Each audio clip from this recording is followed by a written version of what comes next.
and CNN legal analyst Shanlon Wu. I just want to go back to Suzanne, who's on Capitol Hill, to give us the mood ahead of this day tomorrow. Suzanne, you were saying earlier that Mitch McConnell has spoken out with some fighting talk in the past half an hour about how this process is playing out. Well, Christina, already people are girding for a fight. I mean, it is very contentious. It's very partisan, very divided here on Capitol Hill. I covered the impeachment of Bill Clinton, President Bill Clinton, and it really it was partisan back then, but this tone is very, very harsh. It is different. It is defiant, as we know, and people are dug in here. We don't anticipate or even expect that there's going to be much crossover here, and especially when it comes on the Senate side here, on the Senate trial.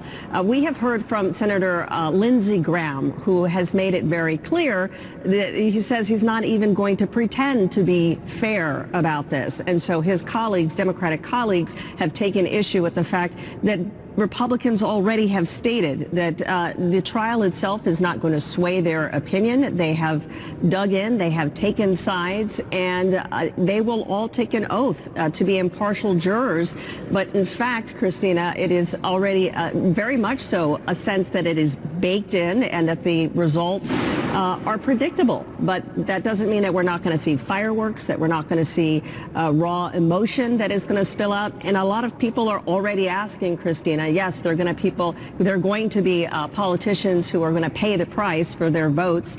But how is the American people going to heal? How are they going to come together? Those are the kinds of questions that people are already asking before this plays out tomorrow in the historic vote in the House, and before it goes to that Senate trial where it is expected that he will be acquitted. And Suzanne, we saw Chuck Schumer coming out earlier this week with a list of requests or demands, whichever way you want to put it, for witnesses to be put, be put in for trial during the Senate trial to testify. Excuse me. What is your sense as to whether, Republicans there are any Republicans who might jump the aisle, to meet Chuck Schumer on any of those demands? I know you've been saying that this is becoming increasingly partisan and polarized. Is that even a possibility at this stage? Well, that's a very good question, because very likely what could happen is that you would have some defectors on the Senate side when it comes to the process, the trial process, and not necessarily whether or not the president would be removed from office. It's very clear from everyone you talk to that they're not going to get to that 67 magic number. But if you take a look at senators like Susan Collins, for example, a moderate up for re-election, that would be something that she might take a look at and say, for the sake of the presentation, that it looks like it is a fair trial, let's allow for some of those documents. Let's demand those documents. Let's allow these witnesses.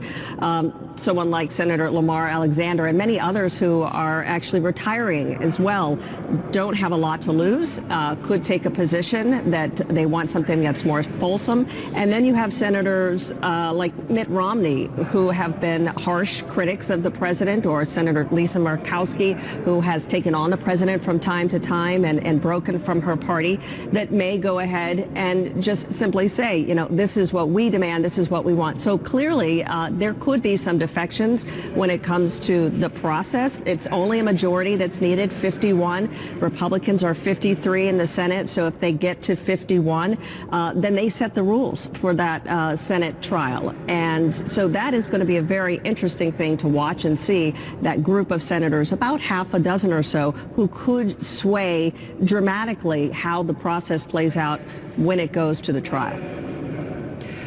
Suzanne, thank you. I just want to let our viewers know that we have been actually looking into the committee room in the past few minutes. We've just seen Jim McGovern, the chairman of the Rules Committee there, who no doubt will be addressing the room in a short while. I just want to bring in Shanlon Wu to talk to us about what will actually be decided at the House Rules Committee meeting today. What are we about to see, Shan?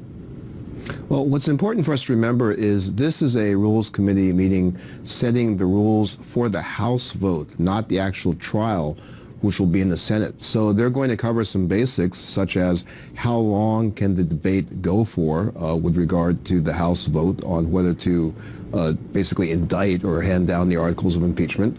Also, they'll be covering issues about whether it's possible to consider amendments to Also joined by reporter Stephen Collinson and CNN legal analyst Shanlon Wu. But I just want to we heard what we expected to hear in many ways, two sides of the impeachment divide, both extremely polarized. How much do you feel, though, even in those statements we just heard, that both Republicans and Democrats here are trying to claim the battle for the narrative over how this impeachment process is playing out?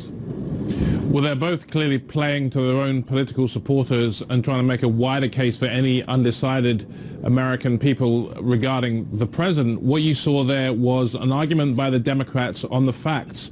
They are bringing up the key point of the case, that there is strong evidence, even in the words of the president and those around him, that he did conduct the offense that he's accused of conducting. He clearly appeared to have abused his power by inviting a foreign nation to intervene in a U.S. election by investigating an opponent. Tom Cole, the top Republican on the committee, didn't address those allegations, and this has been typical of the Republican approach. Because the evidence appears to be so damning against the president, they're simply disregarding it.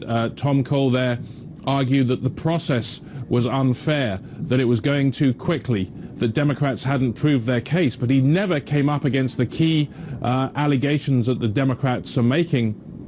And after all, what have we seen over the last few days? We've seen Rudy Giuliani, the president's personal lawyer, coming back from Ukraine, saying he has evidence that this case is not proven. He is indulging in exactly the same activity on behalf of the president, for which the president is being impeached. So, you know, this is more than a disconnect. This is a complete lack of common understanding about the appropriate behavior of a president inside the constitutional system. Yeah, thanks, Stephen. I just want to bring in Shanlon Wu to get back to what we are going to see in the room and the potential outcomes of that. We spoke earlier, Shan, about possible defectors in the Senate trial. Well, what about possible defection within this vote, this Democrat vote? I mean, we know it's obviously going to pass. That is the overwhelming message. But if there are even a minority number of Democrat defectors, how will that affect or impact the Democrats, at least in terms of the optics of that message they're trying to put out there? I don't think that substantively there's enough risk of so many defectors that it could imperil their ability to bring the impeachment forward. Optically, there's some effect to that. I think in particular the Republicans would be wise if the Democrat who is thinking of defecting parties, if they were to have that done after the vote, as though it's a matter of conscience rather than just crass political calculation. I think what we'll see today, we're already seeing that, as Suzanne had prophesized for us, a lot of partisan attacks, because this is the first opportunity that the Republicans will have to really launch their criticisms against that very dense report issued by the Judiciary Committee. So they'll be mounting criticism against that. They may potentially ask that when the House votes, that the House entertains amendments to the articles of impeachment. And then really down to the nuts and bolts, they're going to have to be deciding exactly how the debate's going to go on the House floor, how long it's going to go in particular. So very nuts and bolts questions, but I think you're going to see them decided in an atmosphere of great partisanship. And also to Suzanne's point earlier about McConnell's statement, it's a little bit disingenuous for him to compare it so much to the Clinton situation, because there was much more bipartisan support there. In fact, they didn't even go to the House Rules Committee. They took care of this step through unanimous consent.